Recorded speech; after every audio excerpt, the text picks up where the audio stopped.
আমাদেরকে ফোন করে বিভিন্ন মহল থেকে থ্রেট করা হতো যে এই টপিকে এই সাবজেক্টে কোনো কথা বলা যাবে না। এই এক মাসে কেউ আমাদেরকে এই ধরনের কোনো কথাবার্তা বলে নাই। স্বাধীনতার মানে এই না যে লজ্জাস্থানকে উন্মুক্ত করে আপনি রাস্তায় হাতে চলবেন। স্বাধীনতার মানে এই না যে রাত্রিবেলায় আপনি বারে গিয়ে মদ খাবেন। স্বাধীনতার মানে এই না যে যাকে খুশি আপনি তাকে ধরবেন, চুরি ডাকাতি করবেন। আমরা পেয়েছি কিছু স্বচ্ছ, সুন্দর, উদ্যমী, শক্তিশালী কিছু যুবককে যারা আগামী বাংলাদেশের নেতৃত্ব দিবে ইনশাআল্লাহ তাআলা। আমরা পেয়েছি কি আলেম ওলামারা মন খুলে কথা বলতেছে। আমরা পেয়েছি কি সমস্ত ইসলামিক দলগুলো ওপেন এখন রাজপথে কাজ করতে পারতেছে। আমরা পেয়েছি কি দাওয়াতি কাজ সবাই ওপেন করতে পারতেছে। মোহতারাম, ইদানিং দেখা যাচ্ছে অনেকেই জবান খুলে কথা বলছে এবং কোনো ডর ভয় বোঝা যাচ্ছে না। অনেক মসজিদেও দেখা যাচ্ছে স্বাধীনতার আগে খুতবা হতো একরকম, এখন খুতবা হচ্ছে আর এক রকম। আজকে স্বাধীনতার 1 মাস পূর্ণ হলো। আমরা কি পেলাম আর কি হারালাম? কি পেলাম কি হারালাম এটা তো আপনিও জানেন, আমিও জানি। কি পাইছি?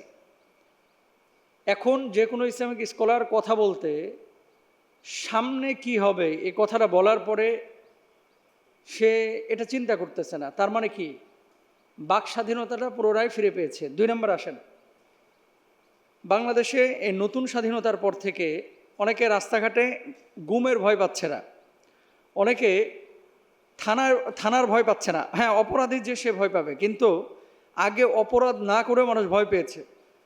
এখন কি পেয়েছেন আপনি আর কি হারিয়েছেন? হারানোর বিষয় যদি বলা হয় তাহলে আমরা স্বৈর শাসককে হারিয়েছি। হারানোর বিষয় যদি বলা হয় তাহলে আমরা যারা বাক স্বাধীনতাকে হরণ করেছিল তাদেরকে হারিয়েছি। হারানোর বিষয় যদি বলা হয় তাহলে আমরা আমাদের সত্তাগত, আমাদের ভেতর, আমাদের বাহির দমন নিপীড়নের মানসিকতা যাদের মধ্যে ছিল, যে সমস্ত জালেমদের, তাদেরকে আমরা হারিয়েছি। পেয়েছি কি?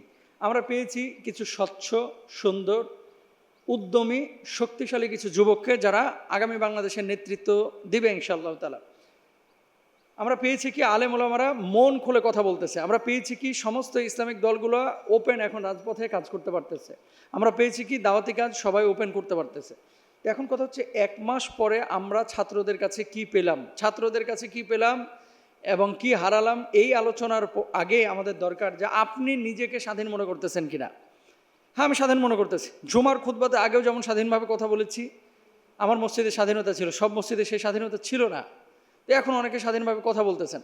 তো বাক স্বাধীনতা যদি এখানে আপনার রোধ করার বা কণ্ঠকে আপনার চিপে ধরার, যদি কারো গলাকে চিপে ধরার যদি কারো মানসিকতা থাকে, সেখানে সত্য কথা বলা যায় না। অনেক সময় আমাদেরকে ফোন করে বিভিন্ন মহল থেকে থ্রেট করা হতো যে এই টপিকে এই সাবজেক্টে কোনো কথা বলা যাবে না। এই 1 মাসে কেউ আমাদেরকে এই ধরনের কোনো কথাবার্তা বলে নাই। তো আগামী মাহফিলের মৌসুম, অনেকে হয়তো বা সত্য কথাগুলো বলবেন, অনেকেই হক কথাগুলো বলবেন, অনেকে হক কথাগুলো বলতে পারবেন না। তো 1 মাস গিয়েছে, অনেকেই অনেক ধরনের স্বপ্ন কল্পনা আপনারা করতেছেন, স্বপ্ন দেখতেছেন আপনারা। কিন্তু বেসিক্যালি এখানে আমাদের একটা বিষয় মাথায় রাখতে হবে, 15টা বছর এবং এখানে হচ্ছে আপনার মাত্র 1 মাস।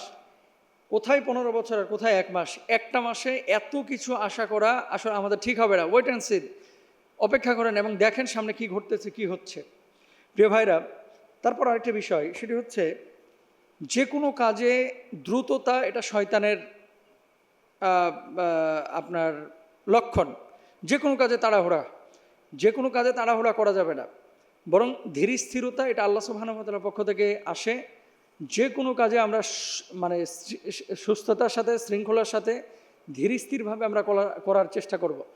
স্বাধীনতা এটা আল্লাহ সুবহানাহু ওয়া তাআলা মানুষকে জন্মের পর থেকে দিয়েছেন, তবে এটার কিছু লিমিটেশন আছে যে আপনি কতটুকু নিজেকে স্বাধীনভাবে ব্যবহার করতে পারবেন। স্বাধীনতার মানে এই না যে লজ্জাস্থানকে উন্মুক্ত করে আপনি রাস্তায় হাতে চলবেন। স্বাধীনতার মানে এই না যে রাত্রিবেলায় আপনি বারে গিয়ে মদ খাবেন। স্বাধীনতার মানে এই না যে যাকে খুশি আপনি তাকে ধরবেন, চুরি ডাকাতি করবেন। স্বাধীনতার সীমাবদ্ধতা আছে। কোরআন এবং সুন্নাহের ফ্রেমের মধ্যে থেকে যেটা আমার অধিকার, সে অধিকার আমি বুঝে নেব এবং সেই ফ্রেমের মধ্যে থেকে আমি হারাম থেকে নিজেকে বিরত রাখব। সেই ফ্রেমের মধ্যে থেকে আমি নিজেকে বিরত রাখার চেষ্টা করব। এটা হচ্ছে স্বাধীনতা। তো 1 মাস গেল স্বাধীনতার, 1 মাস পূর্তিতে আমরা কি পেলাম, কি হারালাম, এই পাওয়া এবং হারানোর হিসেব না করে আমি কি করলাম এবং কি করছি, কি করব, এই প্ল্যান করি। হাজার হাজার ছাত্র জনতা আওয়াম মানুষ যারা আঘাতপ্রাপ্ত হয়ে হসপিটালের বেডে কাতরাচ্ছে, তাদের জন্য আমরা কি করতেছি? এই জায়গাটা আমাদেরকে মাথায় রাখতে হবে। এই জায়গাটা আমাদেরকে মাথায় রাখতে হবে যে মানুষগুলো রাতের পরে রাত, দিনের পরে দিন বাড়িতে কাজ করতে পারেন নাই, বাড়িতে রাত্রে ঘুমোতে পারেন নাই, সে মানুষগুলো আজকে ওপেন রাস্তায় ঘুরতেছেন। তো এর চেয়ে বড় স্বাধীনতা আর কি? আপনি দেখেন, পোলাও, রোস্ট, কোরমা আপনার বউ রান্নাবান্না করে রেখেছে, কিন্তু আপনি বাড়িতে ঘুমাইতে পারতেছেন না, আপনি স্ত্রীকে মানে ফ্রি সময় দিতে পারতেছেন না, বাচ্চা কাচ্চাকে ঠিক মতো সময় দিতে পারতেছেন না।